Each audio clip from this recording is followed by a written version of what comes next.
네, 시장에 보는 눈을 키우는 시간입니다. 오늘은 우리 코너에 특별히 어렵게 모신 분입니다. 강하나 이베스트 투자증권 연구원입니다. 연구원님, 안녕하세요. 안녕하십니까. 안녕하세요. 네, 저희 방송의 첫 출연이시라고 들었습니다. 네. 네, 요즘 장이 안 좋다가 오늘 좀 반등을 하는데요. 단도직입적으로 좀 말씀드릴게요. 일단 KRX 헬스케어 지수가 3,000선이 깨졌습니다. 실제 엔비디 측면으로 보면 한 40% 이상 하락한 건데요. 이게 시장 때문인지 아니면 연이은 악재의 제약바이오 투자 심리가 악화된 건지 잘 파악하는 게 중요한데 어떠세요? 섹터 애널리스트로서 뷰는? 일단 코로나 바이러스 관련 파이프라인의 임상 진전도 없었고 관련된 기술들이 좀 성공적인 케이스가 많이 나오지 않았어서 제약바이오 섹터 자체에 대한 불확실성이 커진 건 사실이고 기대감 자체가 하락한 것도 맞아요.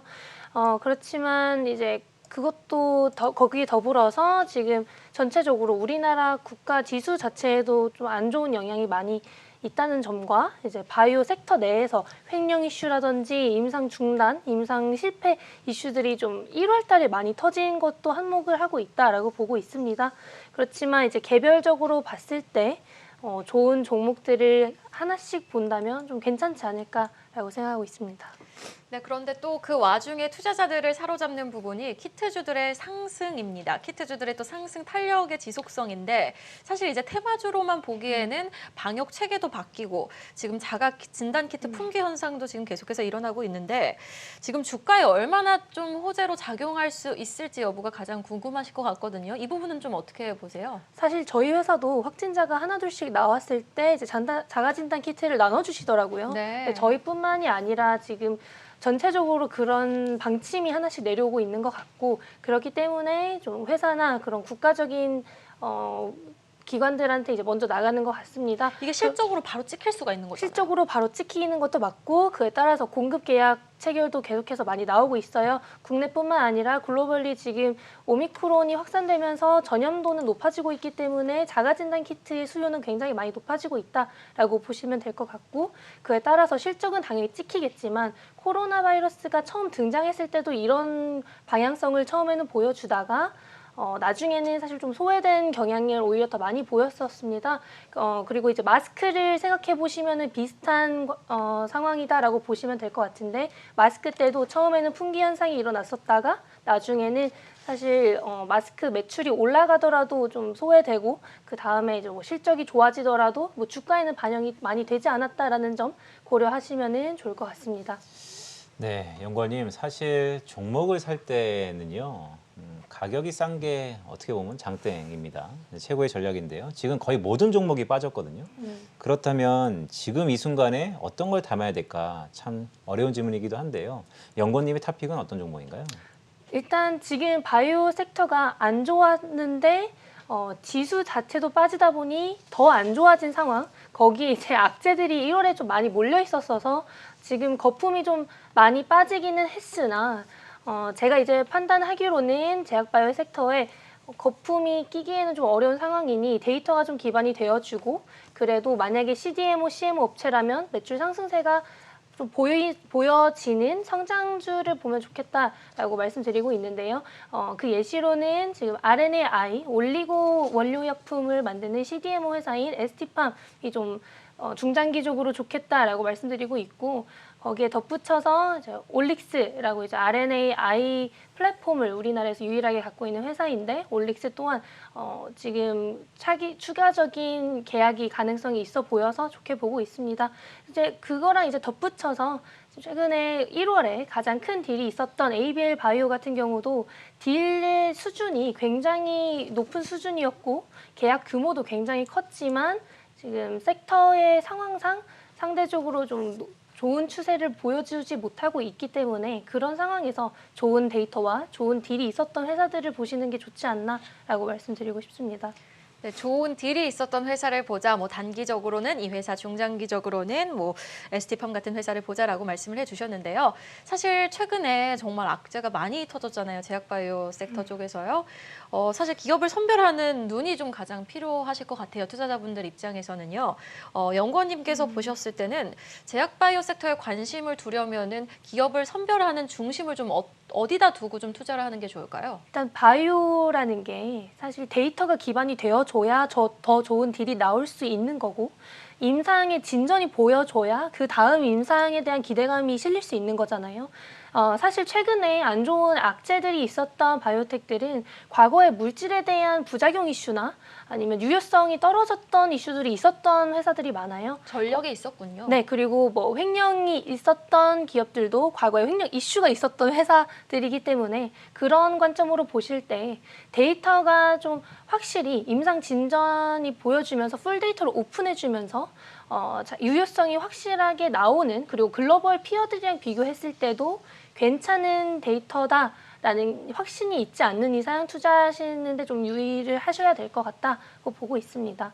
네, 사실 뭐 모든 기업을 볼 때 데이터가 중요하지만 특히 바이오 기업은 좀 더 데이터가 좀 더 중요해 보인다라는 말씀이 주셨습니다. 그렇다면 해외 수출 기업이나 뭐 기술 이전 모멘텀이 있는 기업들은 어떤 기업들이 있을까요? 네, 아까 잠시 말씀드리기는 했는데요. ABL 바이오가 최근에 정말 큰 기술 이전 계약을 체결했었어요.